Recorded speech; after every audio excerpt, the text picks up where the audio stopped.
반갑습니다. 허명 목사입니다. 날마다 세상의 뉴스는 온통 어둡고 불안한 뉴스들이 넘쳐납니다.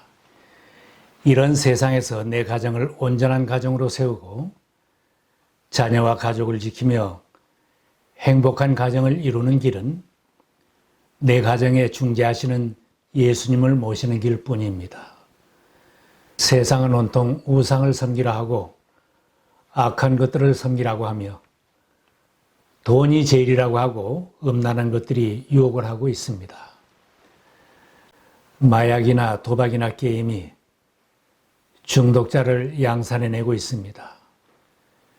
주변에서는 마음 내키는 대로 욕심대로 사는 모습이 너무나 흔한 현실입니다.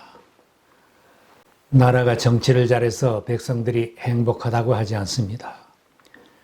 경제가 발전되어서 행복하다고 하지 않습니다. 우리의 가정들이 행복한 가정을 이룰 때 행복하다고 합니다. 사회가 혼란하고 정치가 어지러워도 불경기 한파가 와도 내 가정이 예수님을 주인으로 모시고 사는 가정은 흔들리지 않는 가정, 행복한 가정을 이룰 수 있습니다.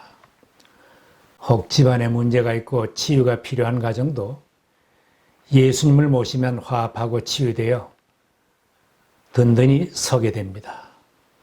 성경 말씀처럼 예수님은 하나님과 우리 사이에 막힌 담을 헐고 하나님과 화해시켜 주시고 사람들과도 원수된 것을 소멸하여 평화를 이루게 하시는 분입니다.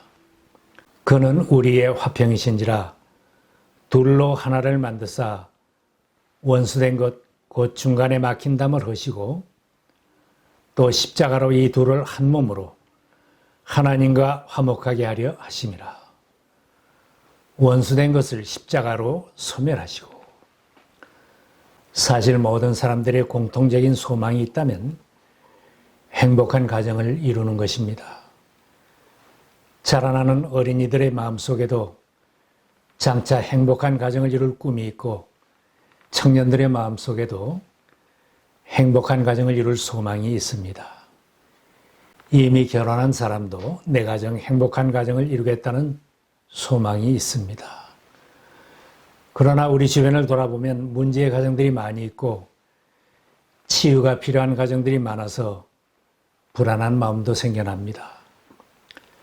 가족이 집으로 돌아오는 것을 피곤해하고 가족과 함께하는 것보다 집을 나가는 것을 더 편안해한다면 문제가 있는 가정, 치유가 필요한 가정입니다.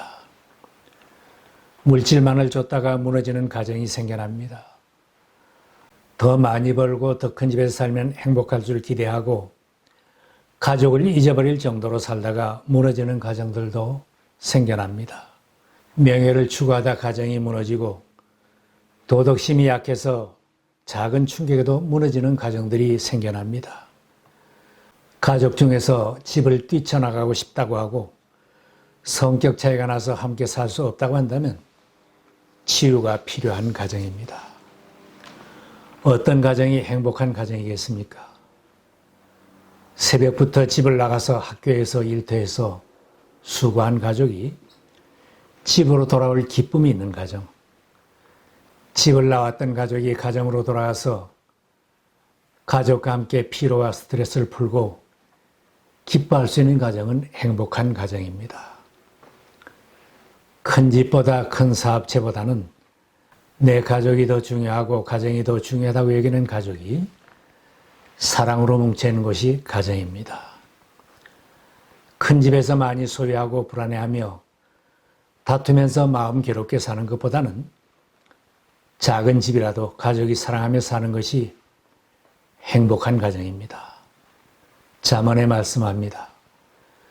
마른 빵 한 조각을 먹으며 화목하게 지내는 것이 진수성찬을 가득히 차린 집에서 다투며 사는 것보다 낫다. 찬송가 559장은 행복한 그리스도인의 가정의 모델입니다. 행복한 가정으로 치유하고 리모델링을 하기 위한 투시도와도 같습니다. 사철의 봄바람 불어있고 하나님 아버지 모신 가정, 어버이 우리를 고이시고 동기들 사랑에 뭉쳐있는 가정. 온 식구가 수고하며 한 상에 둘러앉아 먹고 마시는 가정. 기쁨과 서름도 같이 하며 임마누엘 예수만 섬기는 우리 집. 이런 가정이 천국이고 낙원이라고 노래합니다. 내 가정에 예수님을 중재자로 모시면 평안하고 복된 가정으로 세울 수 있습니다. 남편과 아내만 있고 부모와 자식만으로 구성된 가정은 든든할 수 없습니다. 부모와 동거하지 못하고 핵가족이 되니 집안에 중재자가 없습니다. 도시로 나와 살고 이민 가서 살게 되니 친척도 없고 아는 사람도 적고 내 가정을 살펴주는 이웃도 없으니 내 마음대로 결정하고 행동하기가 쉬운 형편입니다. 재산과 욕심될 일이 많고 스트레스 받는 일은 많은데 내 가정에 중재하시는 예수님을 모시지 못하면 가정이 화목할 수 없게 됩니다. 사랑하는 가족이라도 살다 보면 서로 기분이 상할 때도 생깁니다. 말 한마디 잘못해서 기분이 상하고 참지 못하여 어려워지기도 합니다. 사실 모든 사람이 각기 다른 성격을 가지고 태어나므로 부부라도 내 자식이라도 성격 차이가 나서 충돌할 수 있습니다. 한 민족이라도 서로 다른 문화 속에서 성장하고 살다가 만났기에 상대방의 문화를 이해하지 못할 때도 생깁니다.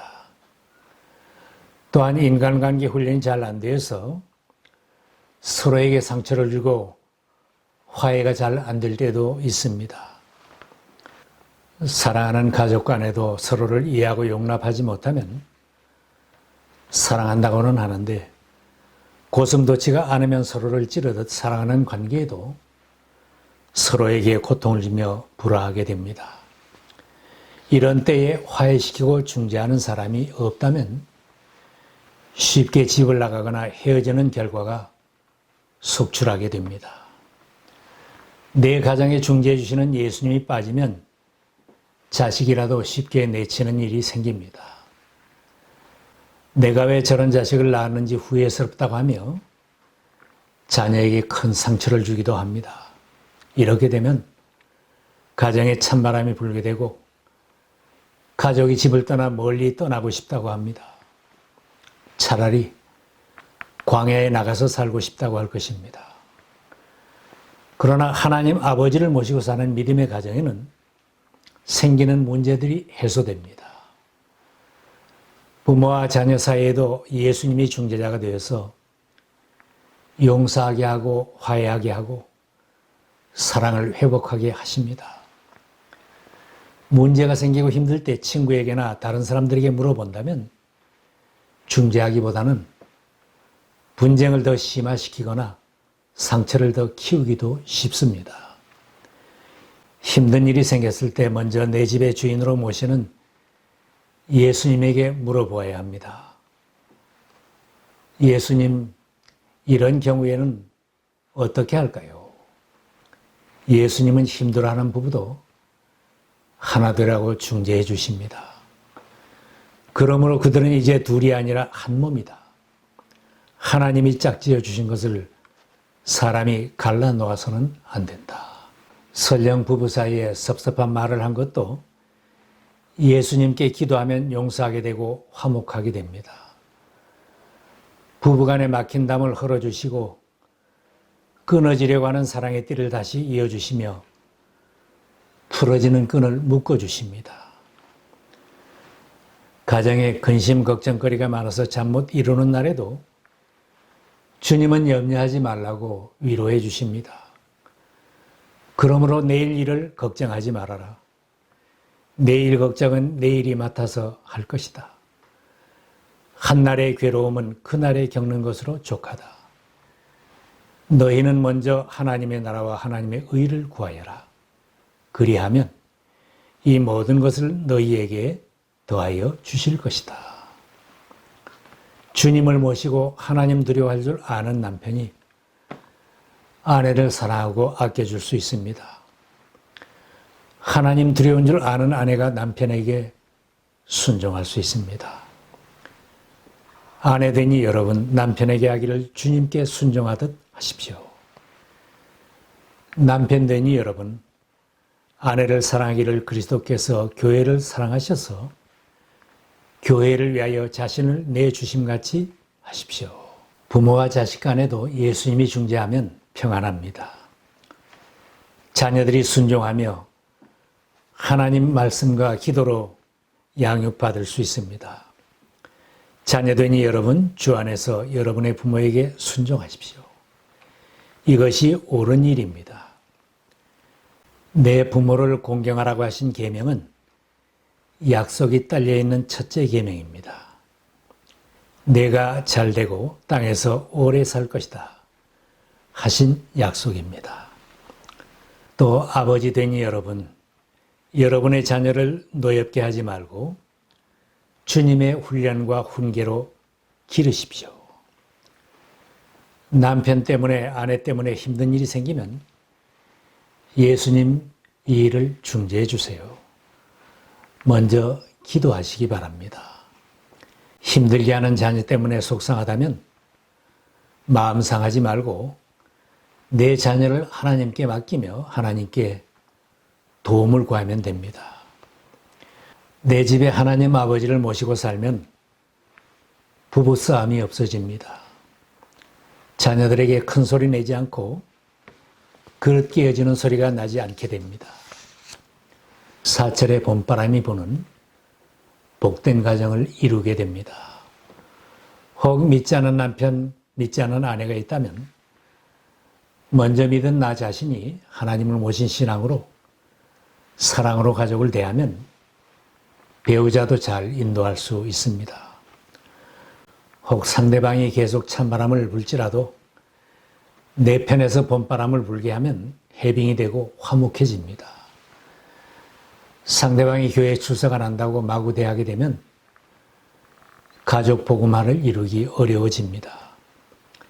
가족이 안 믿을수록 더 잘 대해주면 사랑하는 내 가족을 다 구원으로 인도할 수 있습니다. 가족 간이라도 아름다운 인간관계를 이루고 역할 분담을 잘해야 화목할 수 있습니다. 가장 처음 인간관계가 이루어지고 인간관계를 훈련하는 것이 가정입니다. 모든 인간관계 중에서 가족처럼 친밀한 관계는 더 없습니다. 아내와 남편, 부모와 자식, 형제와 자매 관계는 친밀한 사랑의 관계입니다. 가까운 관계, 사랑의 관계라도 인간관계가 좋아야 한 지붕 밑에서 함께 살 수 있습니다. 관계가 나빠지게 되면 천만금을 쌓아두어도 같이 살 수 없다고 합니다. 가장 가까운 이웃인 가족과 이렇게 살라고 말씀합니다.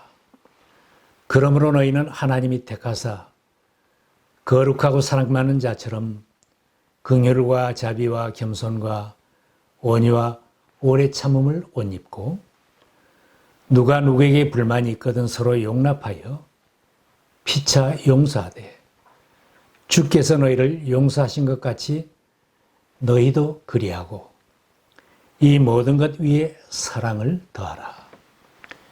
이는 온전하게 매는 띠니라. 그리스도의 평강이 너희 마음을 주장하게 하라. 너희는 평강을 위하여 한 몸으로 부르심을 받았나니 너희는 또한 감사하는 자가 되라. 성경은 부부가 아름다운 관계를 유지하기 위해 합당한 역할을 감당하라고 가르쳐 줍니다.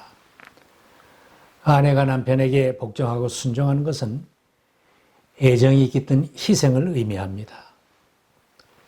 남편도 가정에서 아내를 사랑하며 아내에게 복종하는 희생이 있어야 행복한 가정을 이룰 수 있습니다.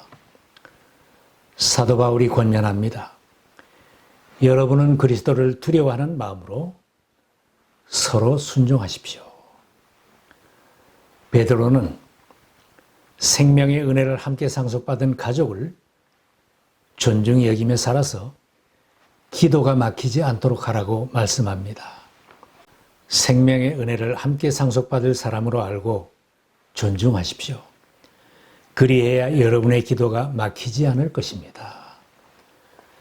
남편과 아내, 자녀들에게 서로가 잘못되면 우리의 기도가 막히게 됩니다. 하나님께 드릴 말씀이 없어집니다.